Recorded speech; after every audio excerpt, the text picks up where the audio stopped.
Hola, buenos días o buenas tardes o buenas noches. No sé en qué momento te encuentras tú viendo este video, pero bienvenido. Te agradezco mucho que atiendas esta invitación. Quédate aquí, que te tengo una linda hora estudiando la palabra de Dios. Ya te explico de qué se trata todo. Regálame un momentico mientras comparto las diapositivas. Mientras tanto, ve por tu bebida preferida, coge un cuadernito, coge esfero, prepárate mentalmente, que tu corazón también esté preparado para lo que el Señor nos quiere decir en el día de hoy. Espero que ya estés viendo la pantalla verde. Listo. Y permítame, quito unas barritas que aparecen aquí que no me dejan, las oculto para que me dejen ver bien las diapositivas. Listo. Gracias, gracias por las personas que cada semana me acompañan viendo estas clases. Para los que están por primera vez, este es un grupo que se llama Del Génesis al Apocalipsis y lo que estamos haciendo es un estudio en este momento del Nuevo Testamento. No es un estudio superficial, es ese primer encuentro con las Escrituras. Leemos un versículo o un pasaje y hacemos una pequeña explicación. Mi nombre es Liliana Parga. En este momento, hoy nos encontramos en la clase número 105. Si tú quieres ver las 104 clases anteriores, es muy fácil. Entras a YouTube, pones Liliana Parga, te suscribes y entras a la sección de videos y allí están en orden. Te recomiendo que las empieces a ver desde la número uno, que empezamos con Mateo, capítulo 1, versículo 1, y que por favor las compartas y les des el like para que se muevan en el internet. Si quieres, si tienes alguna pregunta, comentario o sugerencia, también lo puedes hacer en el email lilipargas@yahoo.com. Como te decía, estamos haciendo un estudio de los libros del Nuevo Testamento. En esas 104 clases tú vas a encontrar los cuatro evangelios, el libro histórico, Hechos de los Apóstoles, las 13 cartas paulinas desde Romanos a Filemón, las cartas generales desde Hebreos hasta Judas, y en este momento nos encontramos estudiando el libro profético, el último libro del Nuevo Testamento y el último libro de la Biblia, el libro del Apocalipsis. Vamos a hacer un pequeño recorderis de lo que hemos estado viendo en las últimas clases. Si tú tienes muchas ganas de estudiar el Apocalipsis y no quieres empezar desde Mateo, Apocalipsis empieza desde la clase número 93. En este momento estamos estudiando la segunda parte en la que se divide el Apocalipsis, que abarca los capítulos 2 y 3, que son 7 mensajes que el Señor Jesucristo le pidió a Juan que escribiera. Son las últimas palabras del Señor Jesucristo para la humanidad, escritas a 7 iglesias que se encontraban en 7 ciudades diferentes en lo que en la época se llamaba Asia Menor y que hoy es Turquía. Eran mensajes directos y literales para cristianos que vivían en la época en que Juan estaba escribiendo la carta, pero de manera sobrenatural también es un mensaje para todos los cristianos de hoy en día. Y también de manera sobrenatural, las características de cada una de las cartas abarca un periodo de la historia del cristianismo. Es así como la primera carta, que es dirigida al grupo cristiano que se encuentra en la ciudad de Éfeso, tiene las mismas características del primer ciclo del cristianismo, que se conoce como la Iglesia Apostólica, porque fue el tiempo en donde vivieron los apóstoles, esos hombres, esos instrumentos de Dios que fueron discipulados directamente por el Señor Jesucristo, y abarca desde el año 35 al año 100 después de Cristo. No son fechas exactas, simplemente se tiene en cuenta el tiempo hasta que murió el último de los apóstoles, que fue Juan. Entonces, todas las cartas tienen el mismo esquema, es el saludo. El Señor Jesucristo se presenta con un nombre característico, unas palabras de aprobación, unas palabras de desaprobación, una invitación a arrepentirnos, y al que salga vencedor una promesa de unos regalos que hay. Todas tienen el mismo esquema. Ya vimos entonces la carta dirigida a la iglesia que se encontraba en la ciudad de Éfeso, la iglesia apostólica. También vimos la carta dirigida al grupo cristiano que se encontraba en la ciudad de Esmirna.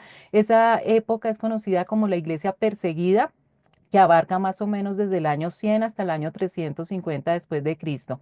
El mensaje dirigido al grupo cristiano que se encontraba en la ciudad de Pérgamo se conoce como la iglesia del sincretismo, porque tristemente empiezan a hacer una mezcla entre el cristianismo puro y lo que creían de la mitología grecorromana. Abarca más o menos del año 350 al año 600 después de Cristo.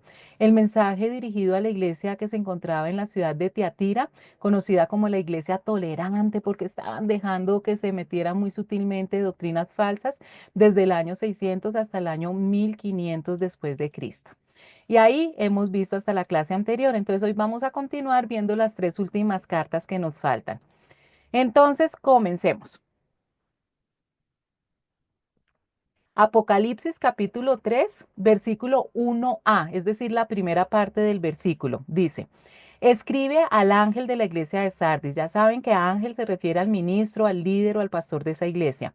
Esto dice el que tiene los 7 espíritus de Dios y las 7 estrellas. Entonces comenzamos siempre dando un pequeño trasfondo histórico y geográfico de Sardis. Recuerden que Sardis significa los que escapan. Esta iglesia también infortunadamente estaba permitiendo mucha mezcla, había mucho pecado, pero gracias a Dios había un remanente que no se estaba desviando y a ese remanente es que se refiere a los que escapan. Sardis fue fundada en el año 1200 antes de Cristo y durante mucho tiempo fue la capital de Lidia, otro nombre con el cual se le conoce también a esta región eh, eh, y que hoy está en Turquía. Conquistada por Alejandro Magno en el año 334 antes de Cristo y destruida por los jónicos en el 501 después de Cristo. La ciudad estaba emplazada en medio de una llanura cerca del río Hermus con una posición estratégica militar envidiable porque resulta que estaba elevada en una colina como si se encontrara sobre una torre, entonces se podía ver todo el panorama y ver, anticipar cuando los enemigos llegaban. Era una ciudad riquísima porque continuamente en sus ríos se encontraba oro. Entonces, la posición geográfica estratégica y la riqueza que tenía la hacía muy apetecible para las naciones y para los enemigos que quisieran conquistarla. Sardis fue también el centro más grande del comercio de lana, lo que la hacía una ciudad muy comercial y también con plata. En el año 17 después de Cristo sufrió un gran terremoto y el emperador romano Tiberio la reconstruyó donando de su tesoro personal. La ciudad era tan hermosa que el emperador decidió de sus propias arcas dar dinero para reconstruirla. Los mejores gladiadores salieron de Sardis, era un centro de entrenamiento de gladiadores que eran tan utilizados en Roma para los espectáculos en el Coliseo. Infortunadamente, la mayoría de estas personas que se metían en esto se degeneraban por tanta inmoralidad, drogas, alcohol y sexo, que es algo que vemos también hoy en día con los deportistas y con los famosos, ¿no? Que están rodeados mucho de este ambiente tan pecaminoso y tan malsano. Como todas las demás ciudades, practicaban la religión, la mitología grecorromana y su templo principal estaba dedicado a la diosa Cíbeles o Artemisa, que era la diosa de la fertilidad, por eso tanta inmoralidad sexual. El nombre característico que utilizó Jesús en este mensaje es, esto dice el que tiene los 7 espíritus de Dios y las 7 estrellas.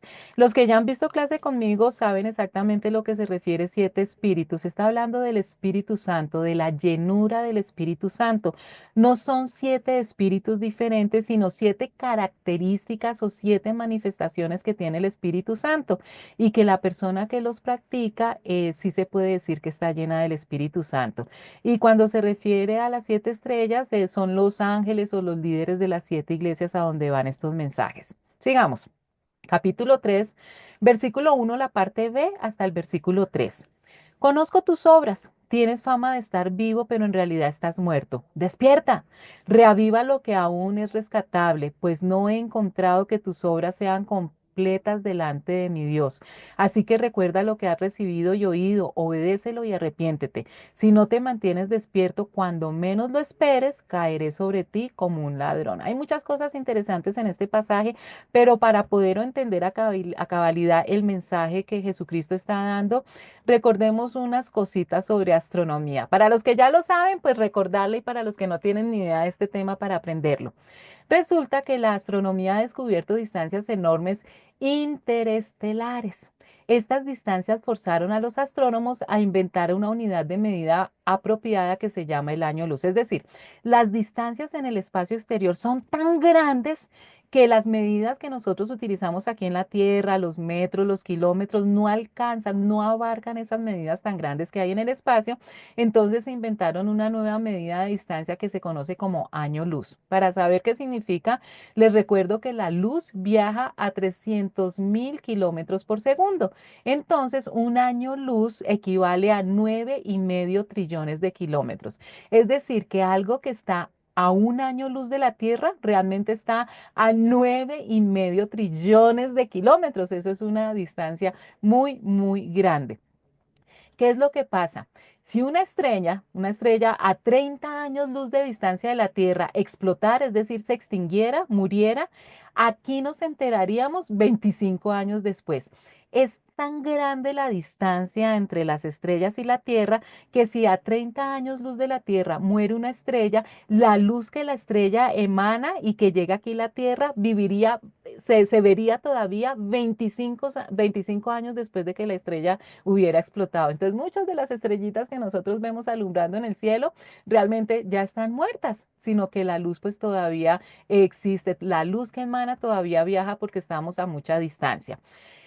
¿Por qué esta explicación? Porque realmente eso era lo que sucedía con muchas iglesias en la época, especialmente este mensaje de Sardis, pero lo que sucede hoy en día en muchas iglesias, que siguen brillando con una luz que tuvieron en el pasado, pero que actualmente están muertas. Es decir, iglesias que fueron muy comprometidas con el Señor, recién nacieron, en donde había un gran avivamiento, había una gran evangelización, el Señor Jesucristo, el Espíritu Santo se movían en todo su esplendor, pero que se volvieron poco a poco laboradictas, se fueron mezclando con mentiras, perdieron el primer amor y siguen con la fama, pero realmente ya ni el Señor Jesucristo ni el Espíritu Santo se encuentran en esas iglesias. Así era la iglesia de Sardis. Tenía reputación de estar viva y aparentemente parecían cristianos. Eran opulentos, iba mucha gente, tenían mucha riqueza, pero ya no tenían intimidad con el Señor Jesucristo y el Espíritu Santo ya no operaba en esa iglesia. Sardis era una iglesia dominada por el pecado, la incredulidad y las falsas doctrinas. Realmente muy sutilmente el pecado empezó a entrar en la iglesia y ya las nuevas generaciones cometían pecados, hacían cosas que no le agradaban a Dios, pero ni siquiera se daban cuenta que estaban haciendo eso porque pensaban que era lo correcto, porque era lo que se acostumbraba, la tradición y lo que habían practicado durante muchos años, y seguían llenas las iglesias. Por eso es que el Señor parece que los sacudiera y les dice, despierten, despierta. Reaviva lo que aún es rescatable, o sea, todavía estás a tiempo, puedes todavía rescatar algunas cosas, pues no he encontrado que tus obras sean completas delante de mi Dios. Los pecados que aún cometemos los cristianos se puede parecer a lo que estaba sucediendo en Sardis en ese momento. Hay cristianos de muchos años que sagradamente van los domingos o los sábados a la iglesia, pero entre semana parece que no tuvieran a Dios. Todavía fuman, son adúlteros, tienen relaciones con inconversos o en yugo desigual. Y todos estos pecados minan nuestra vida espiritual. El pecado es sutil y destruye nuestra vida poco a poco. Por eso nosotros debemos recordar que estamos en un proceso de santificación. En el momento en que nosotros tenemos un nuevo nacimiento, es decir, que aceptamos a Jesucristo como Señor y Salvador, este proceso de santificación debe estar en constante crecimiento, porque la idea es que cada día nos parezcamos más al Señor Jesucristo. Pero hay muchos cristianos que comenzaron muy bien, pero a mitad de camino se han estancado porque se han dejado distraer por el camino con cosas llamativas de este mundo, cosas que no necesariamente son pecado, que son buenas, pero que les han absorbido totalmente su atención. Y más triste los que también se han distraído directamente por el pecado. Y entonces el Señor Jesucristo les está diciendo a los de Sardi, nos está diciendo a nosotros, pilas, arrepiéntete. Vuelve a lo que escuchaste y creíste al principio. Eso es recuperar el primer amor. Y hay que retenerlo con fuerza. Arrepiéntete y regresa a mí. Si no despiertas, vendré a ti de repente, cuando menos lo esperes, como lo hace un ladrón. Entonces, miren que esto es impresionante porque en este mensaje el Señor Jesucristo ya está hablando de escatología, de lo que va a pasar en el futuro. Aquí está hablando de la segunda venida de Jesucristo. Primera de Tesalonicenses corrobora lo que el Señor está diciendo aquí en Apocalipsis. Dice, porque vosotros sabéis perfectamente que el día del Señor vendrá así como ladrón en la noche. Y esto se refiere a la segunda venida de Jesucristo. Entonces está diciendo pilas a los que creen que están firmes, que son cristianos y ni siquiera están leyendo correctamente los tiempos, porque el Señor Jesucristo, recuerden que la segunda venida de Jesucristo, Él viene como Rey de Reyes y Señor de Señores a ejecutar un juicio sobre la humanidad y sobre el planeta Tierra. Ya no viene como Cordero, ya la oportunidad para poder obtener nuevamente ese paraíso que perdimos en el Génesis ya se está acabando. Llevamos 2025 años en esa oportunidad. Cuando Él regrese con el juicio, ya no va a haber más oportunidad. Y Él dice, pilas, los que están durmiendo porque están distraídos con las cosas del mundo, voy a llegar a ellos como ladrón en la noche. Pero tranquilos para los cristianos que estamos cumpliendo con su palabra, que estamos o tratando de cumplir con su palabra en ese proceso de santificación y que estamos atentos a los tiempos y que estamos escudriñando, estamos orando, porque mire lo que nos dice también Primera de Tesalonicenses 5, 4, 6, unos versículos después. Más vosotros, hermanos, aquí es Pablo dirigiéndose a los cristianos, a los verdaderos cristianos. No estáis en tinieblas para que aquel día os sorprenda como ladrón. O sea, esta advertencia de que el Señor va a venir como ladrón en la noche es para los incrédulos, para el pueblo de Israel y para los cristianos que realmente no han tenido un nuevo nacimiento, es decir, que parecen cristianos, pero realmente no lo son. Porque todos vosotros, es decir, nosotros los verdaderos cristianos, sois hijos de luz e hijos del día. No somos de la noche ni de las tinieblas, por tanto, no durmamos como los demás, sino velemos y seamos sobrios. Es decir, que la oscuridad es para los incrédulos, para el pueblo de Israel y para los que se creen cristianos y no lo son. Pero aquí nos está advirtiendo también Pablo que tengamos cuidado. La Biblia nos dice que aquel que piensa que está firme tenga cuidado de no caer. Nosotros tampoco nos podemos dormir y tenemos que estar velando para poder estar atentos a las señales de los tiempos. Versículos 4 al 6. Sin embargo, tienes en Sardis a unos cuantos que no se han manchado la ropa. Ellos, por ser dignos, andarán conmigo vestidos de blanco. El que salga vencedor se vestirá de blanco. Jamás borraré su nombre del libro de la vida, sino que reconoceré su nombre delante de mi Padre y delante de sus ángeles. El que tenga oídos, que oiga lo que el Espíritu dice a las iglesias. Aquí estamos con las palabras de recompensa para Sardis y son dos, que nos va a regalar vestidos blancos y no borrará el nombre, nuestro nombre del libro de la vida. Recuerden que todas estas recompensas, estos premios que al finalizar cada mensaje se le da a las personas que se arrepientan y salgan vencedores en cada ciudad, en cada iglesia cristiana de estas 7 ciudades, se van acumulando porque son todas las recompensas que vienen también para nosotros. Todos los cristianos vamos a recibir estas recompensas. ¿A qué se refiere con vestidos blancos? Dice primero que unos cuantos no se han manchado. Tristemente no son la mayoría, dicen un pequeño remanente, unos cuantos no se han dejado manchar de la pecaminosidad. Y por eso les voy a regalar vestiduras blancas. ¿A quién? Al que salga vencedor. Él es el que se va a vestir de blanco. Y significa que somos puestos aparte para Dios y hechos puros. Recuerden que santo significa alguien que es apartado y eso es lo que nos promete el Señor cuando vencemos. Nos vuelve santos. Estábamos en proceso de santificación y la idea es que al apartarnos nos purifiquemos cada día. Cristo promete honor futuro y vida eterna a quienes se mantienen firmes en su fe. Y la otra promesa es que no borrará nuestro nombre del libro de la vida. Algunas personas cogen este versículo para decir, si ven, la salvación se pierde porque en cualquier momento el Señor puede borrar nuestro nombre del libro de la vida. Pero esto es sacar el texto del contexto porque no se refiere aquí a la salvación. En el libro de la vida están los nombres de todas las personas que han sido concebidas. Recuerden que hay vida en el momento en que el espermatozoide entra en el óvulo. En ese mismo instante ya hay vida. Así esa persona no alcance a nacer, ya sea porque se interrumpe involuntariamente el embarazo o porque voluntariamente interrumpen el embarazo, ya ha habido una vida concebida, muchos más para los que nacemos. Entonces, todos los que hemos sido concebidos, nuestros nombres han sido escritos en un libro que se conoce como el libro de la vida, precisamente. Entonces, cuando yo fui concebida, mi nombre aparece en el libro de la vida, el nombre de mi hijo Sebastián también. Cuando nació don Tiburcio, su nombre está en el libro de la vida. Cuando nació doña Sinforosa, su nombre está escrito en el libro de la vida. La vida es el tiempo que nosotros tenemos para poder recuperar el paraíso perdido. Es decir, mientras nosotros vivamos en esta tierra, no sabemos cuánto, 20, 50, 90 años, tenemos la oportunidad de aceptar o rechazar a Jesucristo, que es el único boleto de entrada al cielo. Entonces, ¿qué nos está diciendo este pasaje? Cuando una persona rechaza a Jesús es cuando es borrada.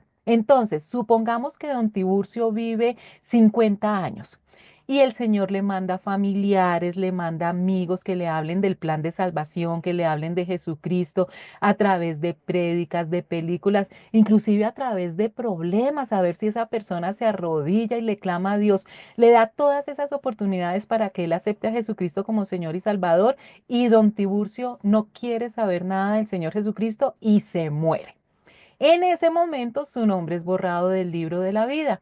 Doña Sinforosa vivió 90 años y algún tiempo simpatizó con Jesucristo, hasta alcanzó a ir a una iglesia cristiana, pero realmente las cosas del mundo le llamaban más la atención y finalmente muere habiendo rechazado a Jesucristo. Nunca tuvo un nuevo nacimiento, entonces el nombre de Doña Sinforosa también es borrado del libro de la vida.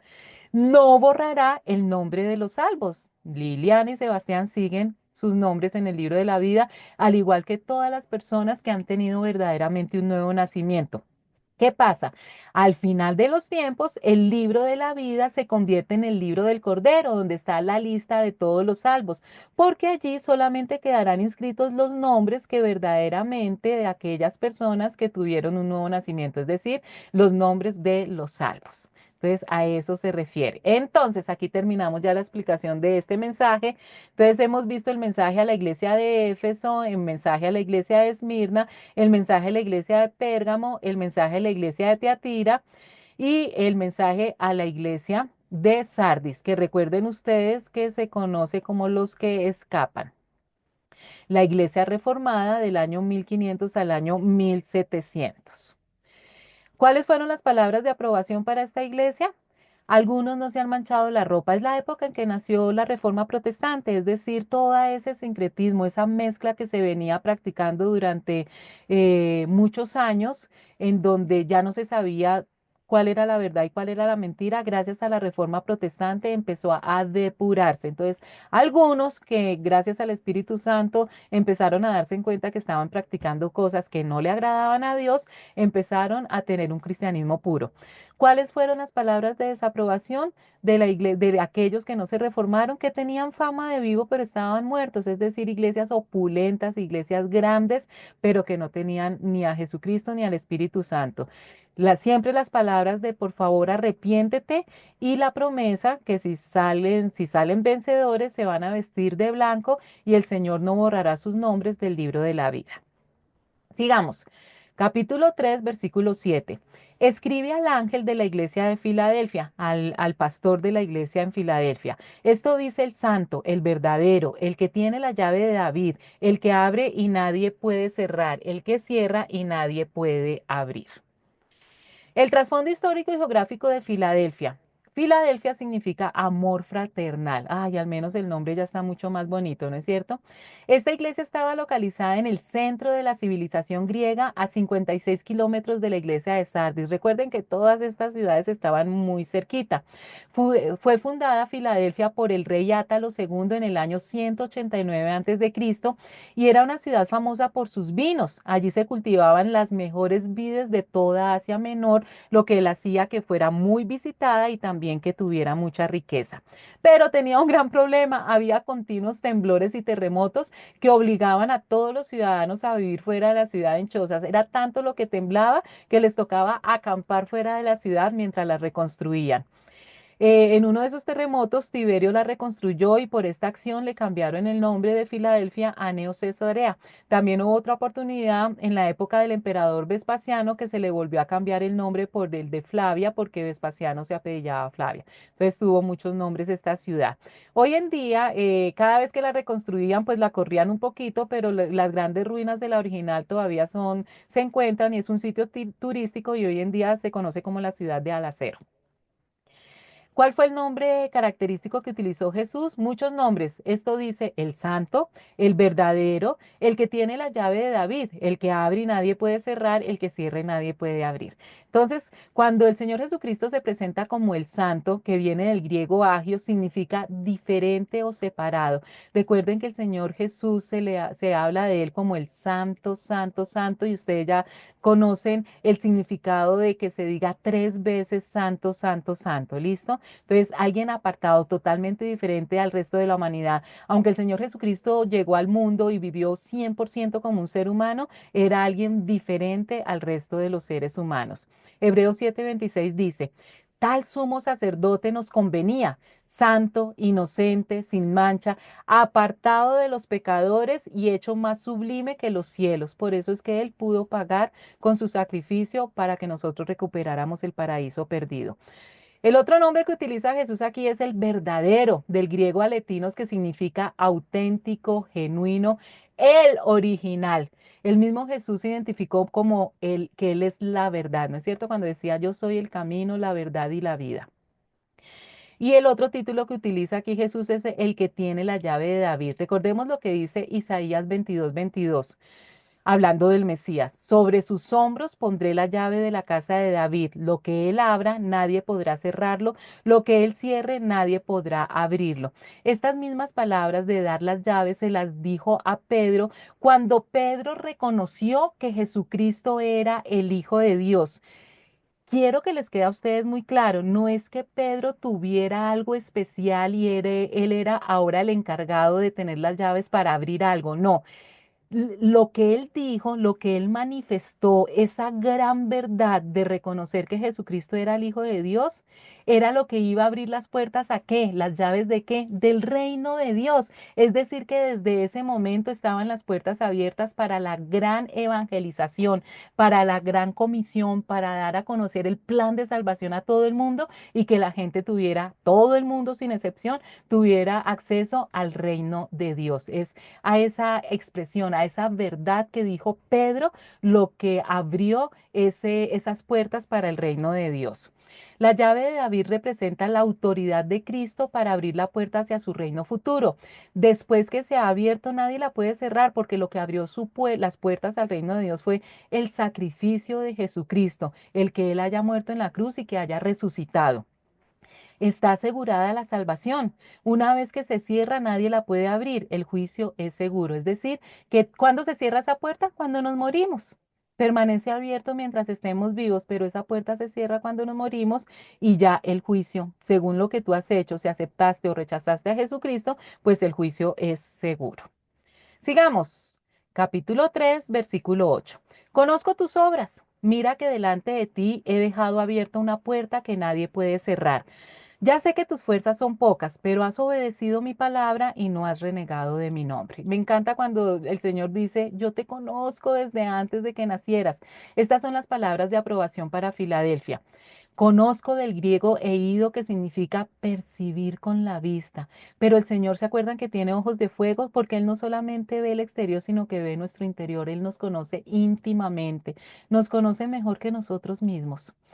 Otra palabra que utiliza es fuerza, del griego dunamis. Él sabe que nosotros tenemos tan pocas fuerzas y que definitivamente estamos viviendo un proceso tan difícil que cuando Él vino a la tierra y experimentó personalmente cómo es vivir en la tierra, nos dice, no te preocupes, yo te doy mi fuerza, no solamente para protegerte, sino para levantarte y que salgas airoso de todas las pruebas y de todas las cosas que vas a pasar. A esta iglesia Dios le había abierto una puerta para el evangelismo y las misiones para alcanzar a los perdidos en medio de un mundo de gran persecución y de gran pecado. Por eso habla de que te conoce y da fuerzas. Cristo nos está diciendo que todas las puertas que Dios nos abre son una oportunidad para hablar de Él. Si no lo hacemos, llegará el momento en que Dios deja de abrir esas puertas. Recuerden que el gran propósito que tenemos los cristianos aquí en la tierra es cumplir con la gran comisión, es decir, contarle el plan de salvación a todas las personas que están a nuestro alrededor, nuestro prójimo, que significa próximo. Lo de las misiones es muy loable, pero eso no significa que todo cristiano tenga que irse al extremo del mundo de donde nació, si yo vivo en Occidente, irme al África, sino que dice que todas las personas que Dios pone en nuestro camino, es decir, nuestros prójimos, son aquellas personas a las que nosotros tenemos que hablarles del plan de salvación. Versículo 9. Voy a hacer que los de la sinagoga de Satanás, esos que se autodenominan judíos y no lo son porque mienten, vayan a postrarse a tus pies y reconozcan que yo te he amado. Los cristianos tenemos un gravísimo problema porque no solamente tenemos tres grandes enemigos reconocidos, que son Satanás, el mundo y la carne, sino también aquellas personas que parecen cristianas y no lo son, que yo creo que son un gran problema. Y aquí les está diciendo a esas personas que se meten en las iglesias cristianas, pero solamente para entorpecer, sinagoga de Satanás. Recuerden que sinagoga significa lugar de reunión o asamblea, y aquí habla de los judíos que tampoco son judíos. Judío viene de la palabra Judá, que significa alabanza. Aquí el mensaje lo que nos quiere decir es que los cristianos, o la idea es que la asamblea nos reunamos para alabar a Dios. Pero hay muchas personas, muchos espías de Satanás que llegan a las iglesias no para alabar a Dios, sino para entorpecer la relación con Dios. Entonces hay que tener mucho cuidado y por eso Jesús los trata de fariseos, de mentirosos. Y les dice, ya verás lo que haré con esos mentirosos que pertenecen a Satanás. Dicen que son judíos, pero en realidad no lo son. Haré que se arrodillen delante de ti para que vean cuánto te amo. Cambien la palabra judíos por cristianos, aquellos que se dicen cristianos, pero realmente no lo son. Romanos 2, 28, 29 dice, lo exterior no hace a nadie judío, ni consiste la circuncisión en una señal en el cuerpo. El verdadero judío lo es interiormente y la circuncisión es la del corazón, la que realiza el espíritu, no el mandato escrito. Al que es judío así, lo alaba a Dios y no la gente. Los judíos creían que por el solo hecho de pertenecer a la raza judía ya eran salvos. Por eso muchos no reconocieron a Jesucristo como el Mesías, pero cambia la palabra judío por cristiano. Lo exterior no hace a nadie cristiano, ni consiste el ir a la iglesia en una señal de un cristiano. El verdadero cristiano lo es interiormente y es la circuncisión del corazón y es cumplir con el propósito de Dios. Versículo 10. Ya que has guardado mi mandato de ser constante, yo por mi parte te guardaré de la hora de prueba que vendrá sobre el mundo entero para poner a prueba a los que viven en la tierra. Y me encanta porque desde el mensaje anterior el Señor ya se está metiendo con escatología y aquí es mucho más contundente. Está hablando de los últimos días de la humanidad. Escatología pura, profecías para el futuro. Nos dice algo muy importante que debemos tener todos los cristianos y desde ese momento de este mensaje que es de hace 2000 años, la constancia y la paciencia. En griego es macrotumia, que significa permanecer debajo de, aguantar, resistir o llevar el peso. ¿Por qué es tan insistente el Señor en que nosotros debemos adquirir y desarrollar paciencia? Porque el Señor lo vivió en carne propia cuando estuvo aquí en la tierra. Vivimos en un mundo muy difícil y en los últimos tiempos se ha multiplicado la dificultad. Los cristianos estamos pasando por momentos difíciles, no solamente porque Satanás, nuestro gran enemigo, sabe que le queda poco tiempo y está utilizando todas sus armas para desanimarnos, sino porque por el mismo pecado el mundo está en un deterioro terrible, hay una maldad espantosa y estamos pasando por muchas pruebas todos los cristianos. Por eso el Señor es tan insistente en que no nos desanimemos, en que seamos valientes, en que tomemos esas fuerzas que el Señor nos está dando para ser constantes y pacientes. ¿Por qué? Por las pruebas, que en griego es peiraimus, que significa adversidad, presión o angustia. Jesucristo nunca nos mintió, nunca nos dijo que iba a ser fácil, nos dijo que en este mundo íbamos a afrontar pruebas, pero quiero que quede muy claro la diferencia que hay entre pruebas y las que hay entre tribulaciones. Mateo 24, 21, 22 dice, porque habrá una gran tribulación como no la ha habido desde el principio del mundo hasta ahora, ni la habrá jamás. Si no se acortaran esos días, nadie sobreviviría, pero por causa de los elegidos se acortarán. Vienen unos tiempos muy difíciles para la humanidad que se conoce como la gran tribulación. Algunas iglesias cristianas que no comprendo muy bien por qué, pero respeto pues toda interpretación bíblica porque recuerden que la escatología pertenece a doctrinas generales, han confundido pruebas con tribulaciones. El Señor Jesús nos advirtió que en este mundo tendremos pruebas, pero también nos dice que nosotros no vamos a pasar por esas tribulaciones. Isaías 26, 20, 21 dice, anda, pueblo mío, entra en tus habitaciones y cierra tus puertas tras de ti. Escóndete por un momento hasta que pase la ira. Estén alerta que el Señor va a salir de su morada para castigar la maldad de los habitantes del país. La tierra pondrá al descubierto la sangre derramada, ya no ocultará a los masacrados en ella. Este es un mensaje para el pueblo de Dios, para Israel. Recuerdan que ya estudiamos que Dios divide a la humanidad en tres grupos, los judíos, la iglesia y los gentiles. Y este es un mensaje precisamente hablando de la gran tribulación para el pueblo de Israel y para, lógicamente, para los inconversos. Eso significa que el Señor nos va a guardar, nos va a proteger en esos momentos de la gran tribulación. Versículos 11 al 13. Vengo pronto. Aférrate a lo que tienes para que nadie te quite la corona. Al que salga vencedor lo haré columna del templo de mi Dios y ya no saldrá jamás de allí.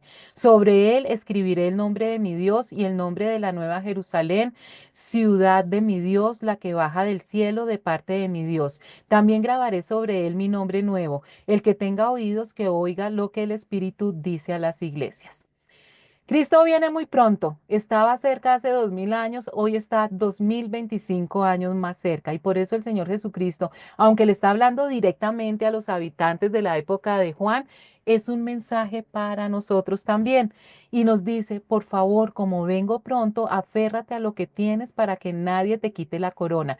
Aquí no está hablando de salvación. La corona son los premios, los galardones que los cristianos vamos a recibir cuando nos encontremos en el tribunal de Cristo.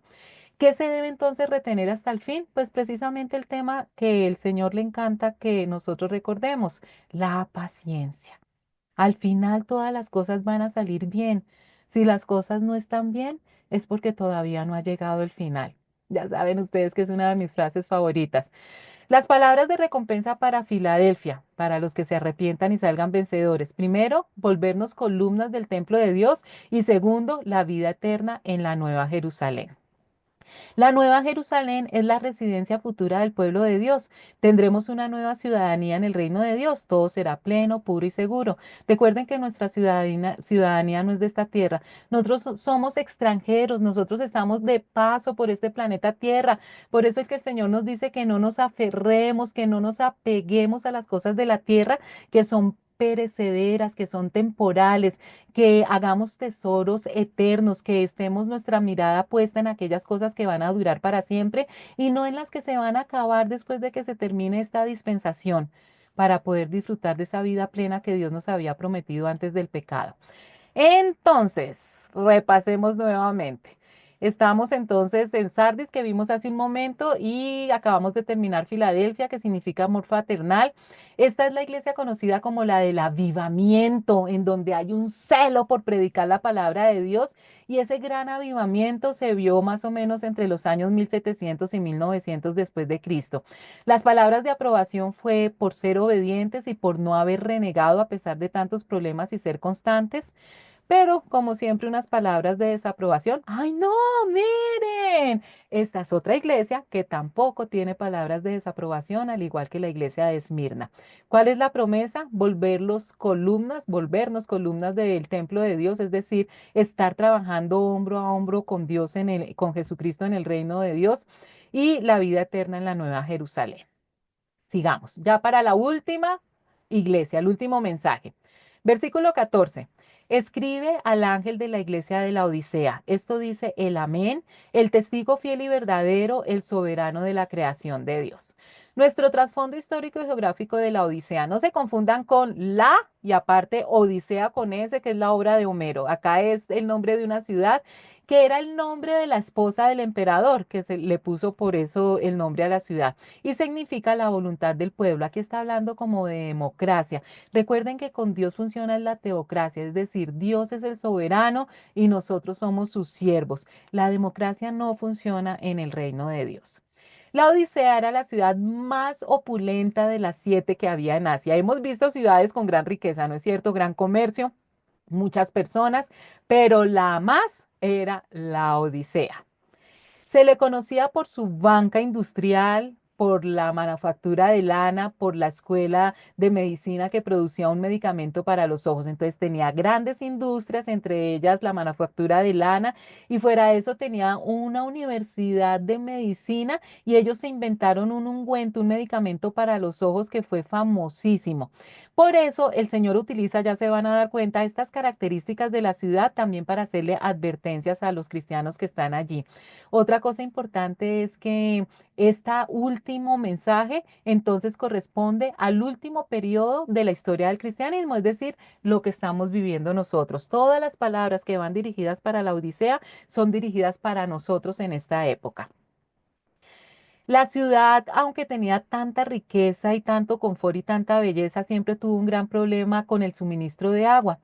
Por eso, en cierta oportunidad se construyó un acueducto para transportar agua a la ciudad desde manantiales que eran de agua caliente, estaba rodeada de muchas aguas termales, medicinales, muy chévere, pero pues necesitaban agua fría en la ciudad y ellos construyeron un acueducto de tal manera que cuando llegara el agua a la ciudad ya estuviera fría, pero cuando el agua llegó resulta que no estaba ni caliente ni fría, sino tibia. Entonces ustedes imagínense en uno abrir el chorro, no para bañarse, sino para tomar agua o para preparar un jugo y que el agua esté tibia.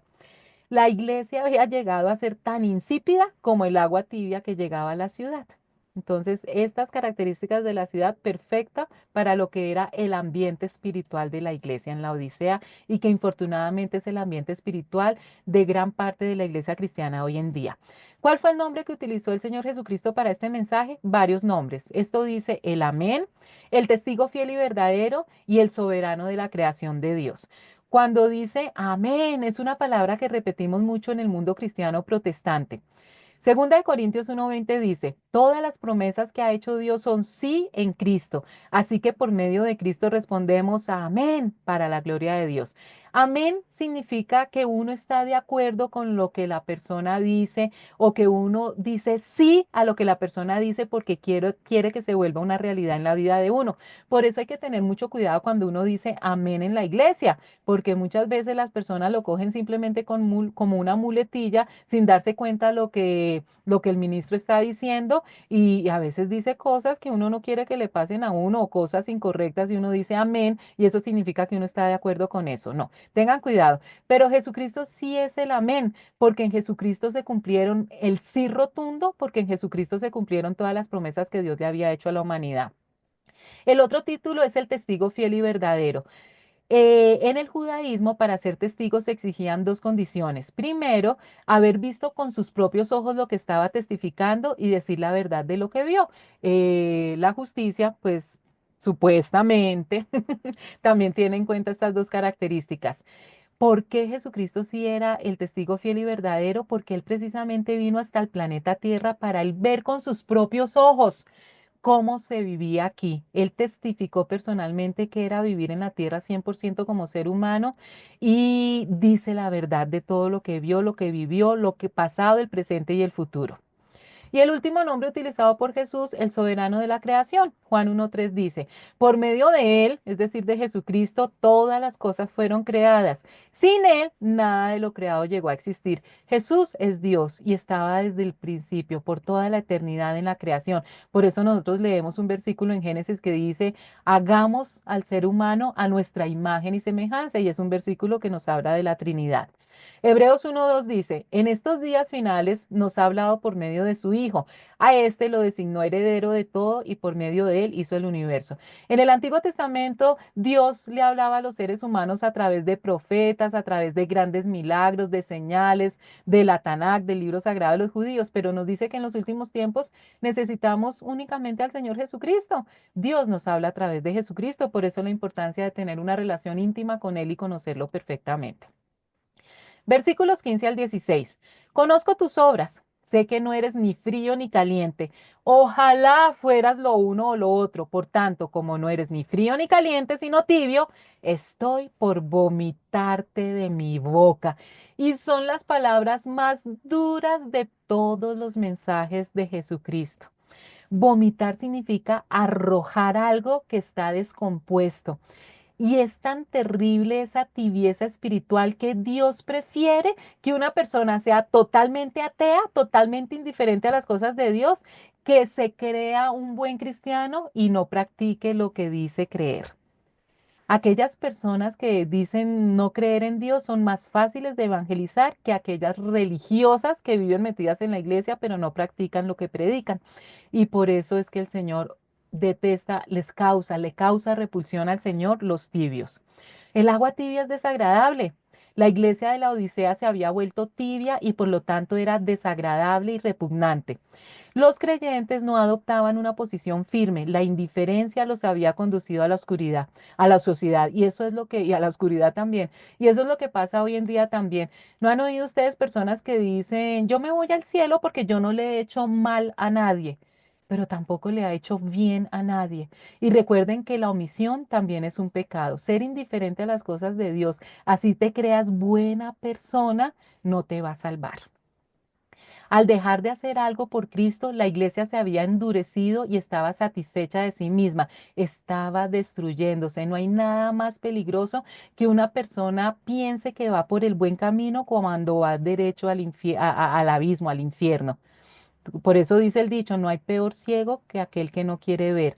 No hay nada más desagradable que un cristiano solo de nombre que es autosuficiente y que cree que está haciendo las cosas bien. No te conformes, por favor, con seguir a Dios a medias. Debemos ser radicales, ojo, no fanáticos, radicales.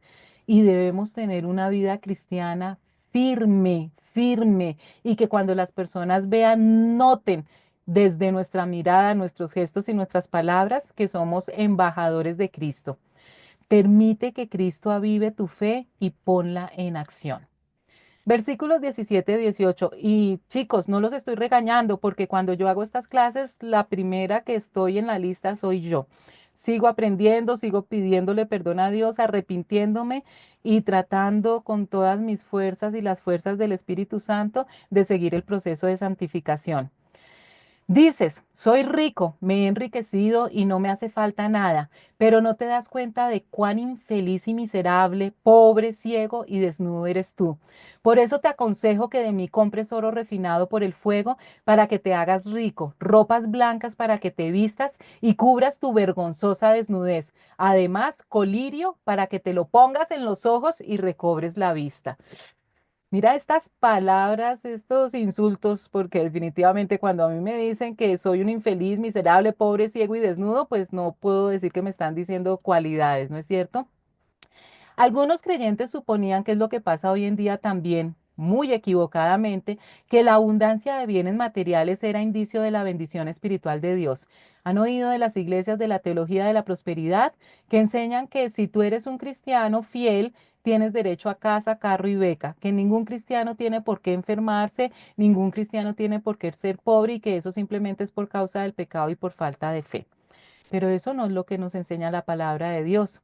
La Odisea era una ciudad rica y la iglesia también lo era, pero lo que la iglesia pudo ver y comprar llegó a ser más valioso para ellos que lo que no se ve y es eterno.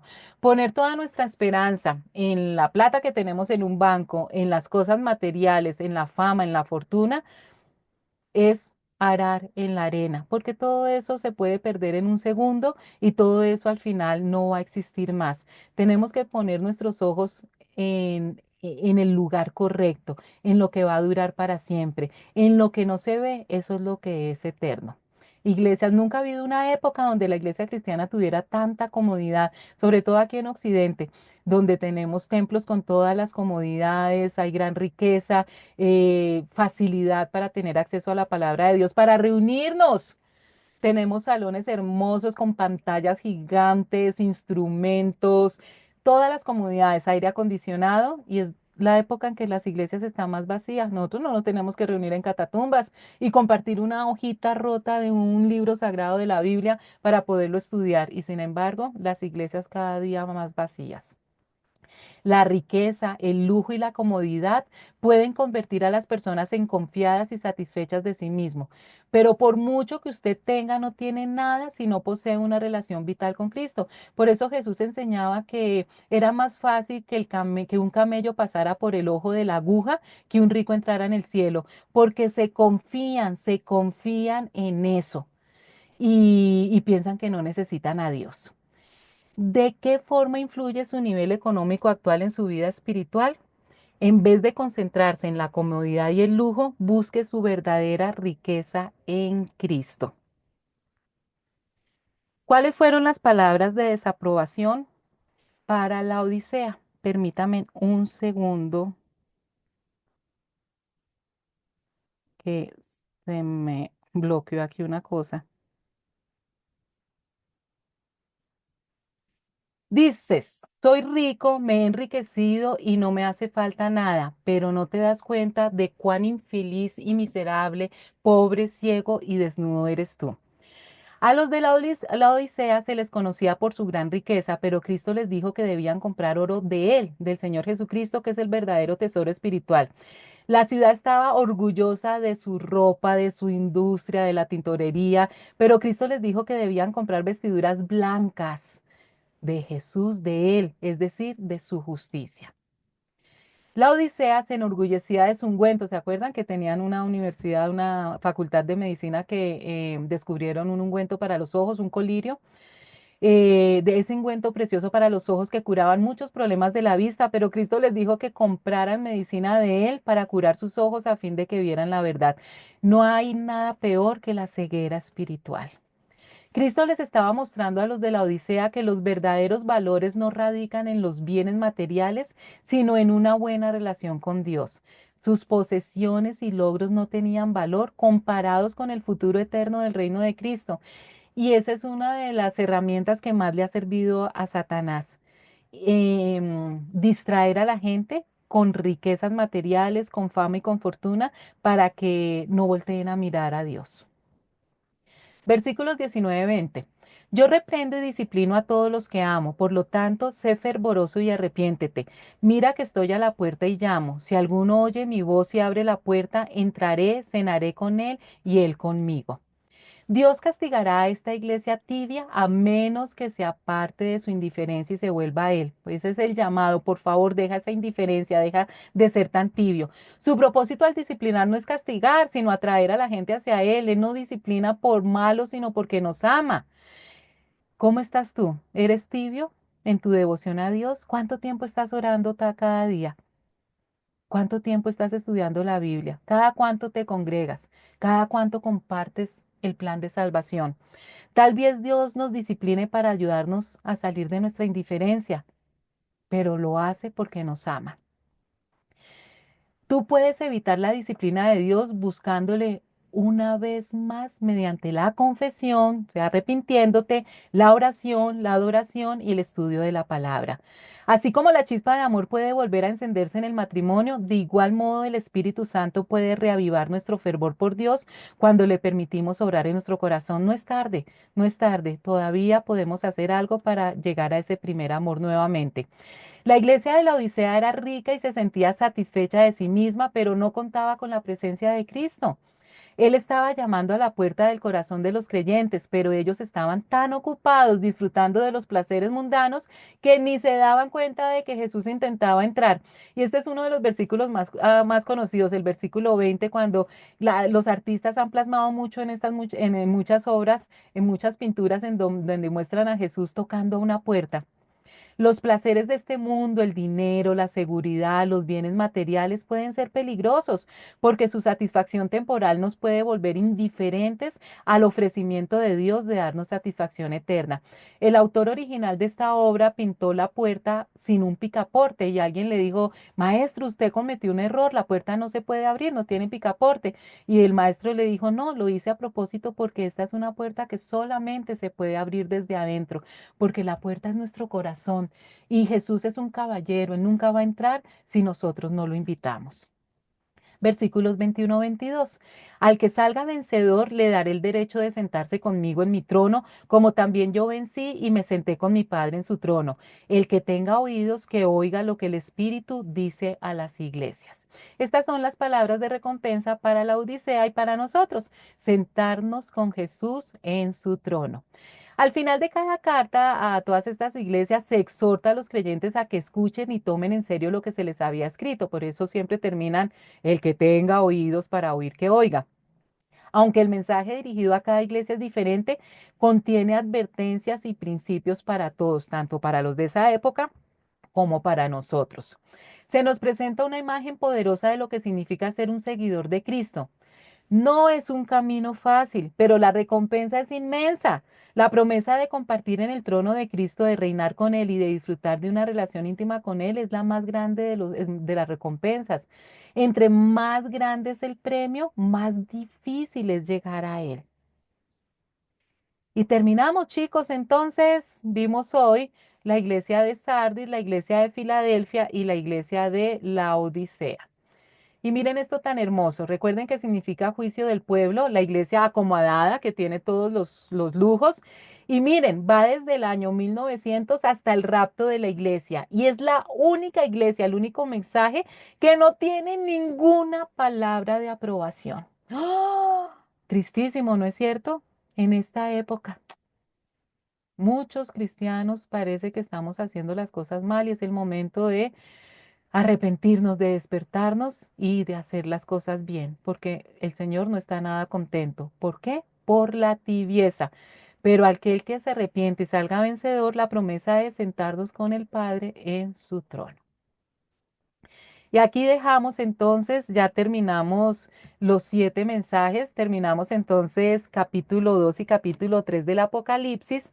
Y espero que los repasen porque yo sé que es mucha información y que tomen bien sus apuntes porque la idea es que ustedes también después se lo expliquen a otras personas. Entonces, chicos, muchas gracias por su atención. Espero que tengan una hermosa semana y Dios mediante nos vemos dentro de 8 días. Muchas bendiciones.